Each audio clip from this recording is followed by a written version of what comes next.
Inverness were disappointed to miss out on all 3 points on the opening weekend in Paisley when they conceded a stoppage time equaliser. Could they get there at the second attempt? Kilmarnock were in the Highland capital. Jane Lewis has the action.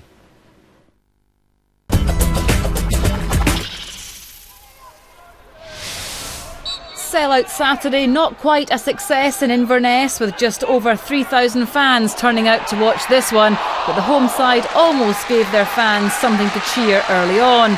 The ball falling kindly for Ross Draper, but the Kilmarnock keeper Cammy Bell saved well. While Draper was thwarted there, from the resulting corner he played a hand, well, a shoulder in the opening goal. Aaron Doran's ball in, Draper's knocked down, with Andrew Shinnie sliding in. Last season this fixture produced 21 goals from their 4 SPL meetings. Inverness looked in the mood. Shinnie was keen to grab his second of the day. Billy Mackay rushing in, but Bell got there first. Doran was proving a bit of a handful for the visitors.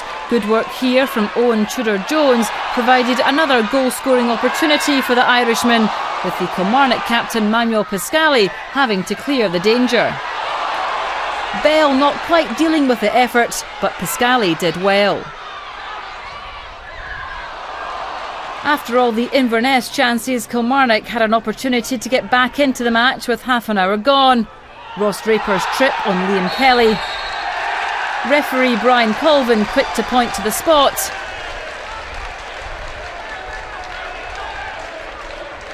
And Danny Racchi, who came on as a sub for the injured Gary Harkins, kept his shot low, but Ryan Essen kept it out.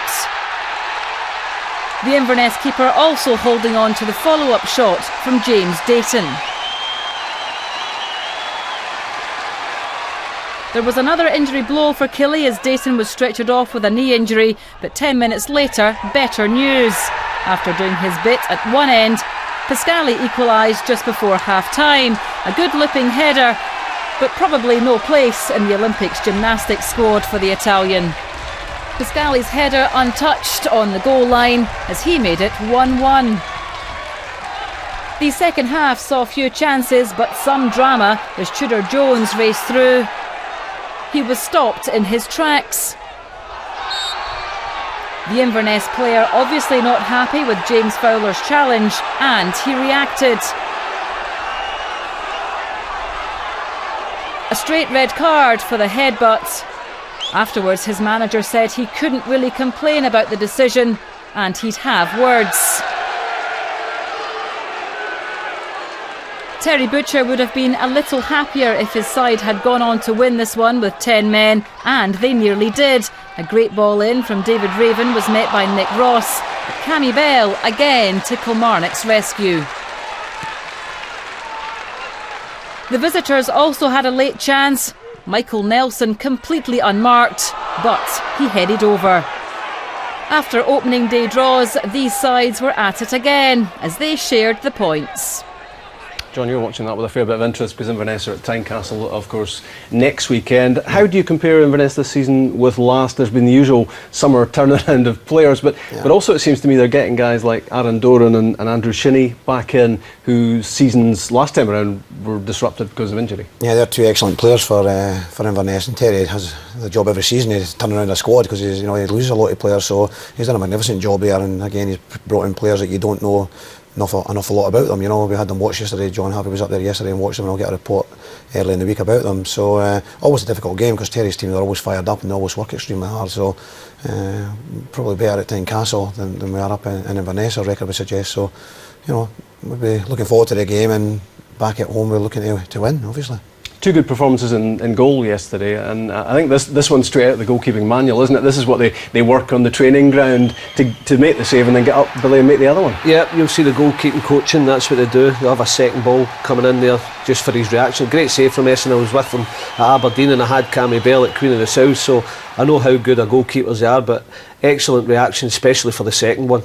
Yeah, this is Cammy Bell and some of the shot stopping he pulled off, John, yesterday. And I guess a lot of people, maybe even the Killie fans, some of them surprised that Cammy Bell is still there, because he's been a good goalkeeper now for a few seasons, and there must be predators, you would imagine, prowling around having a look at him. He's an excellent goalkeeper, and I think the goalkeeper have kept the scoreline down here, you know, one each, but they've kept it down.